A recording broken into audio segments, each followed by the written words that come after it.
Umukobwa ukunda kuryamana n'abahungu ntabwo bivuze neza ko ari urukundo. Hari abakobwa bakoresha kuryamana n'abahungu nk'ari ikimenyetso cyangwa se nk'ari intwaro yo kugira ngo abahungu babahe amafaranga. Bahungu mwitonde, umukobwa utagukunda iteka ryose azajya ahora avuga amafaranga nk'aho ari wowe wazanye imyako mu buzima bwiwe yo kubura amafaranga. Abakobwa nk'abo ngabo bumva neza ko bagomba gukoresha imibiri yabo kugira ngo babone amafaranga, baba abanebwe baka-expectinga neza ko abahungu bakundana cyangwa se abagabo bakundana aribo bazabakemurira ibibazo. Ariko hari ikintu cy'ingenzi ugomba kuba wamenya: igihe amafaranga yagushiranye azashaka abandi bagabo cyangwa se azashaka undi musore kugira ngo akomeze urugendo nyine yihaye rwo kuba umunebwe no kurya amafaranga y'abandi. Mu gihe umukobwa ugukunda bya nyabyo azababara cyane mu gihe abona urimo uratakaza amafaranga mu bintu utakabaye utakaza amafaranga. Umutima we wenda kumuvamo iyo abona urimo uratakaza amafaranga mu bintu bitari ngombwa ko utakaza ayo mafaranga, kubera ko abatekereza neza ko ayo mafaranga urimo uratakaza ashobora kuba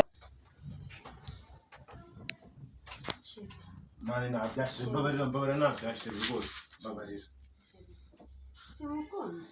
Byashije byihorera. Simukunda rwose. Cyamuze ngo abahungu bo ntabwo babafata ku ngufu. Uzi ko ushobora kumfata ku ngufu ngiye nkajya kureba RIB. Ndawumena njyewe. Ntabwo nzongera no kubana nawe niba ari ibi ngibi.